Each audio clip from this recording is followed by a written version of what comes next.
J'ai complètement oublié d'en parler dans cette vidéo, mais sachez qu'il y a un petit concours qui est en partenariat entre ma chaîne et Instant Gaming et qui vous permet de gagner le jeu de votre choix. Alors si vous avez envie de tenter votre chance, n'hésitez pas, c'est gratuit, c'est via le lien que vous trouverez sous cette vidéo. Il suffit de cliquer dessus et de cliquer sur le bouton participer. Il y a ensuite un tirage au sort qui se fait le dernier jour du mois automatiquement et le gagnant choisit le jeu de son choix. Vous pouvez demander des jeux, des cartes Steam, du PSN, du Game Pass, donc n'hésitez pas à participer. Merci d'avance à ceux qui jetteront un petit coup d'œil. Allez, on passe tout de suite à la vidéo. Il y a de plus en plus de gens, et d'ailleurs j'en fais un peu partie, qui pensent que Forza Horizon 5 est en train d'arriver à sa fin de vie et qui pensent aussi que Forza Horizon 6 n'est peut-être pas pour dans si longtemps que ça, peut-être même pour l'année prochaine. Alors effectivement, il y a quelques mois, je faisais encore partie des gens qui disaient que Forza Horizon 5 avait encore de nombreux mois devant lui et qu'Horizon 6 ne serait pas avant 2026, mais la donne a un petit peu changé avec les dernières mises à jour et je pense très honnêtement qu'on ait une période de Forza Horizon 5 qui rappelle beaucoup les 3, 4, 5, 6 derniers mois de Forza Horizon 4. Alors évidemment, c'est pas parce que ça s'est passé de telle ou telle manière sur Horizon 4 que ça va se passer de la même manière sur Horizon 5,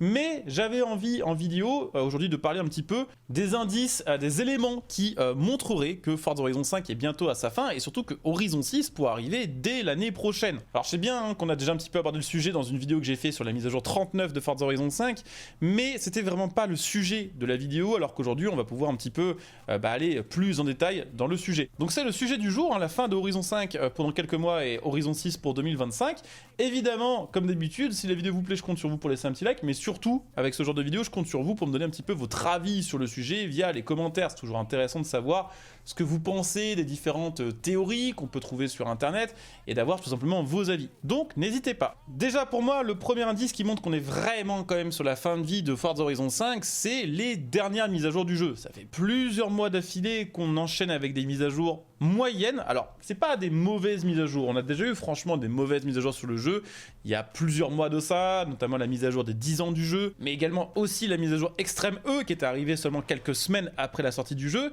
C'est pas des mises à jour mauvaises, mais c'est un sentiment en général que les mises à jour qui sont ajoutées sur le jeu maintenant sont que des mises à jour OSEF. C'est des mises à jour qui contiennent les voitures qu'on peut pas vraiment détester, mais qui ne sont pas non plus de véritables pépites. Alors ça veut pas dire que plus tard il y aura pas d'autres grosses mises à jour sur le jeu avec des nouvelles voitures vraiment intéressantes, mais globalement quand même sur les dernières mises à jour, on a de plus en plus de voitures qui reviennent d'anciens Forza en proportion. On a également beaucoup moins de grosses voitures demandées par la communauté. Alors vous allez me dire, c'est pas vrai parce qu'ils viennent d'ajouter la Chaser sur le jeu, qui effectivement faisait partie des voitures les plus demandées par la commu, sauf que c'était pas cette Chaser là qui était demandée, c'était celle qui était un petit peu plus récente. Ça fait quand même plusieurs mois qu'il n'y a pas eu vraiment de voitures très intéressantes d'acheter sur le jeu, un peu comme si les développeurs gardaient les prochaines pépites, non pas pour Horizon 5, mais pour Horizon 6, histoire de commencer avec une liste de voitures plus intéressante que celle de Forza Horizon 5 à sa sortie. Ça fait également plusieurs mois d'affilée qu'on n'a plus de DLC, alors c'est plutôt une bonne chose, on est d'accord que ne plus mettre d'argent sur le jeu, ça fait du bien, sachant qu'il y a déjà beaucoup de DLC payants et que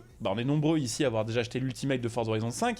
mais il y a eu une longue période quand même pendant laquelle on avait des DLC tous les mois ou des DLC un mois sur deux. Il y a eu des très bons DLC qui ajoutaient des voitures très intéressantes, mais le fait qu'il y ait tout à coup plus aucun DLC pourrait faire croire qu'on a un petit peu fait le tour justement des packs DLC, et que là encore peut-être les développeurs de Playground Games préféraient ajouter des nouvelles voitures dans le roster de Forza Horizon 6, histoire de vraiment nous hyper sur la carliste du prochain jeu, plutôt que de les ajouter sous forme de DLC payants qui ne valent que quelques euros. Également le thème des mises à jour, on est quand même de plus en plus sur du recyclage ou sur des thèmes qui sont de moins en moins pointus et de moins en moins précis, et on commence à avoir des thèmes qui sont un petit peu redondants. Alors là par exemple on a eu le thème années 80 et le thème années 90, c'est des thèmes qu'on n'a jamais eu avant, mais très honnêtement les voitures qui sont ajoutées dedans, ces mises à jour là auraient pu être ajoutées sur à peu près n'importe quel autre thème, et surtout le mois prochain on sait qu'on va de nouveau avoir une mise à jour centrée sur les voitures de piste et qu'on a déjà eu des mises à jour comme celle-ci il y a plusieurs mois. C'est moins original, on sent que ça commence un petit peu à tourner en rond et clairement ça peut vouloir montrer aussi que les développeurs ont soit plus d'idées, ce qui est possible, soit que les prochaines idées de grosses mises à jour et de gros trucs à ajouter sur le jeu sont plutôt réservées à un prochain Forza Horizon qu'à Forza Horizon 5. Alors vous allez me dire, ouais mais il y a quand même peu de chances que ce soit la fin de Forza Horizon 5 parce qu'ils viennent d'ajouter un mode sur le jeu, le mode cache-cache. Et effectivement, mais, et c'est là que ça devient quand même assez intéressant, sur Forza Horizon 4, c'était pareil, quelques mois avant la fin de Forza Horizon 4, les développeurs avaient ajouté le mode Superset, qui était un mode qui est devenu, au final sur Horizon 5, l'Event Lab. Ce mode-là avait été ajouté sur Horizon 4 au mois de décembre 2020, c'était moins de 6 mois avant qu'on apprenne que la dernière mise à jour d'Horizon 4 sortait et que Horizon 4 c'était fini. Ajouter un nouveau mode sur le jeu ne veut pas forcément dire que le jeu va encore durer donc très longtemps. Mais surtout, Moi, je vois un plus gros parallèle entre ces deux modes de jeu, entre le Superset et le mode cache-cache qui vient d'être ajouté sur le jeu Horizon 5, c'est que ces deux modes sont des modes un peu ni fait ni à faire. Ce que je veux dire par là, c'est qu'à l'époque, le Superset, ça ressemblait un petit peu à un test des développeurs du jeu pour avoir les retours du joueur sur un mode qui était en train d'être développé pour Forza Horizon 5, qui allait devenir l'Event Lab. Ça les a aidés à savoir un peu ce que voulaient vraiment créer les joueurs. Et on sentait très clairement que dans ce mode Superset, il manquait plein de choses et qu'il y avait plein d'idées qui avaient été un petit peu abandonnées en cours de route. Pour moi, ça fait un peu pareil avec le mode cache-cache. Le mode cache-cache de Forza Horizon 5, il est marrant sur le papier, mais vraiment dans la pratique, il est pas ouf du tout. Il est super déséquilibré. Et le mode est sorti depuis à peine plus d'un mois. Et ils en parlent plus du tout, même pour la saison 39 qui vient d'arriver. Il y a presque rien sur le mode cache-cache, comme si le mode avait été un petit peu passé aux oubliettes. Ils n'ont pas parlé non plus de corriger certains bugs ou d'équilibrer le mode ou d'ajouter aucun nouveau contenu pour ce mode de jeu là, ce qui pourrait faire penser que peut-être ils préparent un mode cache-cache plus conséquent pour Forza Horizon 6, peut-être fusionné avec le mode Eliminator, et que, alors qu'ils sont en train de le développer, ils souhaitent avoir un petit peu de retour de la part des joueurs en sortant une espèce de petite version de ce mode de jeu sur Horizon 5. Également, sur les mises à jour 39 a été ajouté, et ça c'est quand même un élément majeur je pense, le Horizon Backstage. Le Horizon Backstage, c'est un mode, un concessionnaire spécial qui vous permet d'obtenir des voitures rares de Forza Horizon 5 sans attendre qu'elles repassent de la section de festival. Alors, dites-vous que le fonctionnement de ce Horizon Backstage fait que ça va être très très long, qu'elles reviennent toutes quand même, puisque je crois que le concessionnaire commence avec 8 voitures et ensuite les joueurs peuvent voter pour 2 voitures qui seront ajoutées tous les mois. Donc sachant qu'il y a plus de 150 voitures rares sur Forza Horizon 5, il faut compter au moins 75 mois entre guillemets pour qu'elles aient tout le temps de repasser dans le pass Horizon Backstage. Mais ce mode là, Horizon Backstage, a également été ajouté sur Horizon 4 quelques mois avant sa fin. Ça faisait partie des dernières mises à jour. Et surtout quand on sait que Forza Horizon 4 et Horizon 5 s'appuient énormément sur le FOMO, donc le Fear of Missing Out, qui est en gros le fait d'imposer des périodes précises pour débloquer un nouveau contenu sur le jeu pour que les joueurs, entre guillemets, se sentent obligés de se connecter sur le jeu pour débloquer de nouvelles récompenses et ainsi faire grimper le taux de joueurs sur le jeu. Rajouter une nouvelle possibilité d'obtenir ces récompenses FOMO, comme par exemple les voitures, qui sont débloquables seulement pendant une semaine de 16h30 le jeudi à 16h30 le jeudi d'après. C'est un peu montré, comme au moment où ce mode est arrivé sur Horizon 4, que les développeurs lâchent un peu le FOMO. Et c'est un peu montré que tout simplement les devs lâchent tout simplement le système principal des mises à jour, qui est la sélection de festival. Également, faut le dire, Xbox, ils ont besoin de thunes. Et les dernières grosses sorties qui ont été réalisées par Xbox ne sont pas extrêmement rentables, que ce soit Redfall qui a coûté très cher et qui n'est maintenant presque plus joué par les joueurs, Starfield qui a coûté extrêmement cher aussi et qui a été très critiqué à sa sortie et qui est maintenant beaucoup moins fréquenté même avec les nouveaux DLC, mais également Forza Motorsport qui a été un giga flop, qui est sorti, qui a eu 6 ans de développement, qui a coûté plus de 100 millions de dollars et qui est actuellement très peu populaire. Il est évident qu'Xbox a besoin de thunes et quoi de mieux qu'un Forza Horizon qui reste quand même l'une des licences les plus rentables d'Xbox pour relancer un petit peu la machine à cash. Alors vous allez me dire, effectivement, pour la fin d'année, Xbox a prévu de faire sortir Stalker 2, de faire sortir Indiana Jones et de faire sortir Microsoft Flight Simulator, mais on ne sait pas vraiment si pour Xbox ces bénéfices qui pourront être engrangés par ces jeux-là suffiront à compenser les pertes générées par les 3 gros jeux que je viens de citer. Quand on voit le suivi de Forza Motorsport, on peut se dire que c'est pas tout à fait impossible que Xbox et Anten ait un petit peu jeté l'éponge quand on voit le nombre de joueurs qui ne remontent pas. On sait bien au début qu'on se disait tous que s'ils sortaient un Forza Horizon en 2025, c'était vraiment, on va dire, enfoncer les clous du cercueil de Forza Motorsport, mais on a peut-être pris le problème à l'envers. Peut-être que les ambitions de Xbox ne sont plus de faire durer Forza Motorsport et au contraire d'appuyer sur Forza Horizon qui, on le sait très bien, sera un jeu très joué et très rentable. Également, il y a la question Fable. C'est vrai que je pense que certains ici vont dire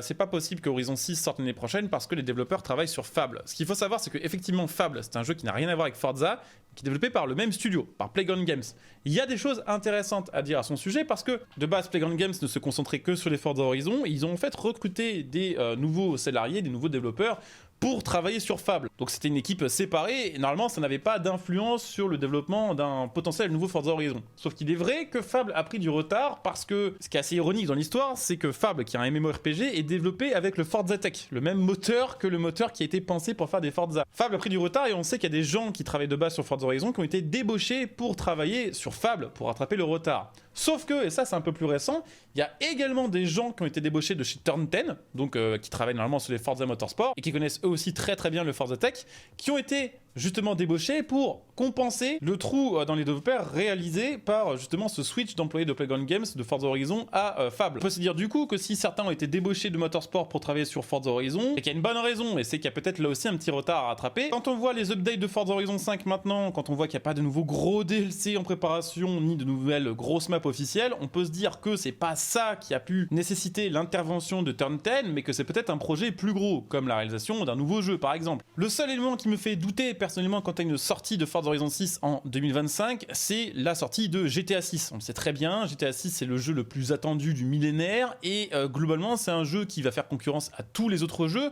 mais qui fait quand même en particulier concurrence à Forza Horizon, parce que ça reste deux jeux open world dans lesquels la conduite représente l'activité principale. Il y a beaucoup de joueurs de Forza Horizon qui jouent à GTA, et il y a beaucoup de joueurs de GTA qui apprécient aussi Forza Horizon. Apparemment GTA 6 est prévu pour la fin de l'année 2025, pour le dernier trimestre, et on sait que normalement le dernier trimestre c'est la période de l'année à laquelle les Forza sortent. Je suis d'accord que ce serait extrêmement risqué pour Xbox de sortir Forza quelques semaines avant ou après la sortie de GTA 6, mais il faut se dire aussi quand même un truc, c'est qu'il n'y a rien qui dit que Forza Horizon 6 ne pourrait pas sortir plus tôt dans l'année, et surtout faut pas oublier que Playground Games ça appartient à Xbox, et que Xbox sait déjà quand GTA 6 va sortir, tout simplement parce que ils ont besoin de le savoir, même si évidemment ils en parlent pas parce que c'est bien évidemment confidentiel, ils ont besoin de le savoir par rapport au hardware de la Xbox. S'il y a telle ou telle mise à jour système qui est nécessitée pour la sortie de GTA 6, ils ont besoin de le savoir en avance pour pouvoir prévoir les bonnes mises à jour système. Donc les gens qui travaillent dans l'industrie, et en particulier chez Xbox, savent très bien déjà la date de sortie de GTA 6, sauf report éventuellement, et en connaissant cette date de sortie en avance, ils peuvent tout à fait prévoir de sortir Forza Horizon 6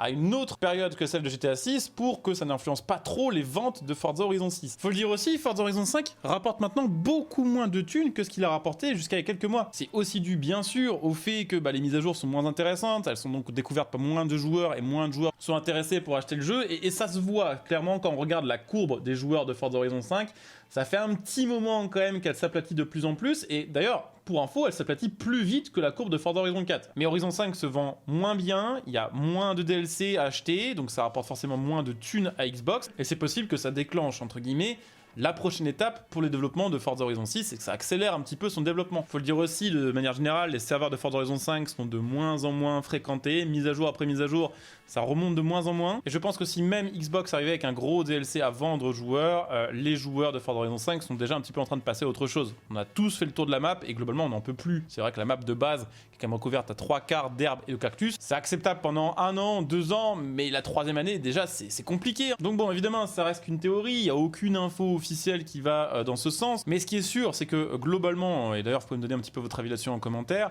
je pense pas qu'Horizon 5 puisse tenir encore comme ça pendant 2 ans. Je pense pas non plus que la situation de Forza Motorsport s'améliore énormément avec les mois qui arrivent. Et on va dire que lâcher ce marché du jeu de course, ou en tout cas le lâcher pendant trop longtemps, ça pourrait être un assez mauvais move de la part d'Xbox, parce que ça pourrait tout simplement donner envie à certains joueurs de se tourner vers d'autres écosystèmes, d'aller chez Sony pour faire Gran Turismo 7. Ça pourrait aussi peut-être donner envie à certains joueurs de résilier leur Game Pass, de se prendre un PC pour jouer à tous les petits jeux indépendants comme Night Runners, JDM, qui sont ultra prometteurs et qui sont des concurrents à Forza Horizon. Alors évidemment, là, ça ne reste qu'une théorie, ça ne reste, on va dire, que des indices qui pointent dans une seule et même direction, mais ça me semble pas déconnant, très clairement, et franchement, je vais le dire aussi, j'ai hâte parce que Horizon 5, comme plein de gens, je commence à en avoir un peu marre du Mexique, hein. Donc bon, évidemment, affaire à suivre. J'espère que cette petite vidéo vous aura intéressé, et que peut-être vous partagerez certains arguments. Si c'est le cas, bien sûr, n'hésitez pas à le dire en commentaire, n'hésitez pas aussi à dire en commentaire si pour vous ça vous semble un peu farfelu. Dans tous les cas, sachez que si ça vous tente, on peut parler de ça en live,